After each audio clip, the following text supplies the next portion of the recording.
Hey, look out. It's Faith Talk Live. I'm Rick Probst. And I'm Dan Ratcliffe. Hey, we're pumped to talk to this amazing pastor, Pastor Jerrod Rumley of Shadow Brook Church in Swanee. Pastor, how are you?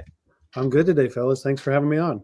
All right, I've got to ask you a deep spiritual question before we get into anything else. Is it, and I even lived in Lawrenceville. So is it Suwanee or is it Swanee? Yeah, being a guy that came here from California, I would have said it's Suwanee. And I was quickly corrected by the locals that it's Swanee, like SW. Yeah. So why do we have the U there is the question. Right. They're trying to be like they're French or something where you have extra letters that you don't need, or I'm just trying to be Swanee, I think.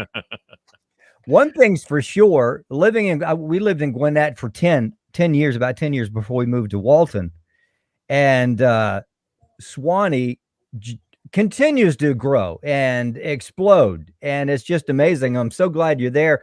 Thanks for bringing up that you came from California. What did you pastor out there? You go to school out there? I went to, my ministry started in Texas, and then for a brief time in Little Rock, Arkansas with Fellowship Bible Church. And then I joined a church plant in Fresno, California in 2006 and was there for 10 years as a campus pastor, teaching pastor for a multi-site church.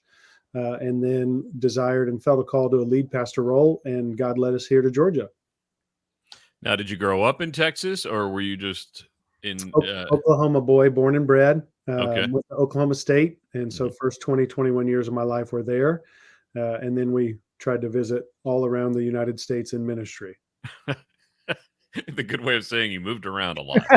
That's right. No doubt one of his favorites, Texas. Dan's a Texan, and if we don't have a Texan on a couple times a week, I get an itch. And it doesn't go. I can scratch that today for you. It doesn't go well with the rest of us. What do you think prepped you for your time now from to Swanee there at Shadow Brook? I mean, you've spent a lot of time and did a lot of amazing things. What do you think you picked up over the years? Yeah, I think it's an interesting journey for a pastor that starts in the youth world, then moves to adults and begins to gain experience. I think what has been lost is that kind of guy who can fill an associate role for a good 10, 20 years and serve somebody else, make another pastor look good and serve the church, and then use the wisdom and gained experience to step into the role. I wasn't ready to church plant, and looking for Georgia, I knew I could help revitalize and bring an existing church to health again. And that's exactly what God had for me. So those experiences for the first, 15 or so years of ministry really helped shape the revitalization effort that's underway here in Georgia. Now, we were talking before we got started about how Shadow Brook got started. You said back in the 80s, back when there was one road and there were two churches, you and the Catholic Church. Tell us about how it's kind of developed since then. Yeah, Shadow Brook started as a church split. And so they had folks who wanted to be evangelistic and very missional and reach lost people. They were in a church that wanted to stay the same as it was for the last several years. And so they split and started Shadow Brook here in Swanee and met in the fire station that exists right near town center that's, moving to a new location. Mm-hmm. But it really started with a heart of evangelism. And like any organization or church life cycle, it went through periods of growth and blessing and I think impactful ministry.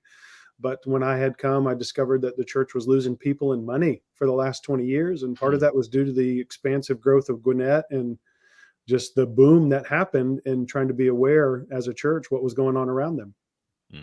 Love the mission statement, living out the gospel as we gather and go. It's not just gather and it's not just go. Correct. It's both. How important are both of those connected? Yeah, I think what's even more important than both of those is getting the gospel right. And what that means is it's something that's been done for us. It's news that we proclaim. It's the hope of the Savior who came to redeem the lost. And in that, his commission is that we do a great commission of reaching people. So we're to evangelize and baptize, but we're also to disciple. So we teach them to obey all that he commanded. So for us, we didn't want to be a place that was satisfied with Sunday and my 70 minutes of being a good person and getting some good message, but it actually compelled us to live differently Monday through Saturday. And so it's a both and. It's just like the Great Commission. It's evangelism and discipleship for us. And so we try to live a holistic gospel lifestyle here. Jerrod, what are you seeing among your flock there? Because it's a tough time right now in our world. Sure. That comes as no surprise to anybody. With COVID and politics and everything. What are you seeing, and how are you loving on people there? Yeah, I'm really proud of where our church has landed. I have a lot of brothers in the ministry who are quitting. We're learning that guys are leaving the ministry at alarming rates. Mm-hmm. They probably thought the divisions would have come in church over theology and practice, but it's over politics and masks. Hmm. And our church has just done really good making primary issues primary and secondary issues secondary. And so we've been trying to help everyone along, but we're facing the same things every church is facing. I do get a sense, being in some organizations, some cohorts around the country with other pastors, that there's a real pruning in a good way that's happening. And we're seeing what the church is made of right now, Yeah. and who's going to be glorified. And it's our heart here at Shadow Brook that you get an impression of who Jesus is, what he's done, what he's said, and what he's calling you to do about it. So I'm really, really proud of our church who's fought through those things. We have our issues just like every other church. Hmm. The grass isn't greener anywhere else. And I think what God is doing is pruning. He's purifying. He's calling up what it takes. There's a culture, in my opinion, that's changing. It used to benefit you sociologically to be a Christian. That's fading away. And so we're seeing what we're made of, which if we'll just read church history, and we'll see the movements and revitalizations of God, we'll know what we're in for, which is a good thing. The best promises is that he's not going to leave us alone along the way. Hmm. Talking with Pastor Jerrod Rumley, Shadow Brook Church in Swanee. Yeah, I think you hit it on the head there. I mean, we've talked to a number of people, everybody, like you say, everybody going through the same thing. But, it's been for years, it just seemed like that it was just glam. And I'm not talking about, Shadow Brook Church, but it's glam. People show up, they get, hear a message, and then there's no discipleship, no change. Now we're seeing discipleship just cropping up. Mm-hmm. It's almost like we've never heard it before. Oh my gosh, discipleship. But it's a beautiful thing. And I think you're right. It's just been a shaking and to say, okay, this is what we're here for. Yep. You've got to be really interesting too is we are in Gwinnett County, and within 15-20 minutes of Shadow Brook are 5 of the nation's top 20 largest churches. And we've actually found that we're a refugee ministry, a word that people can identify with. We find people who may come to a glam or a seeker space that's hyped up with shows and smoke. They may see the Lord and taste and see that he's good, but then at some point they grow with the Spirit inside them and they need something more. So as a place committed to expositional teaching and working through books of the Bible, verse by verse, we're finding ourselves regularly taking care of burnt out, broken mega church folks and hurting and community gospel desiring people, which is a lot of fun. Good stuff. Yeah. Jerrod Rumley is the pastor there. I'm sorry, Dan, did I cut you off? No, go ahead. Shadow Brook Church. I noticed, I looked at your staff there. You've got an amazing staff. You've got Hector, Jordan, Andrew, Garrett, Michael, and Michael.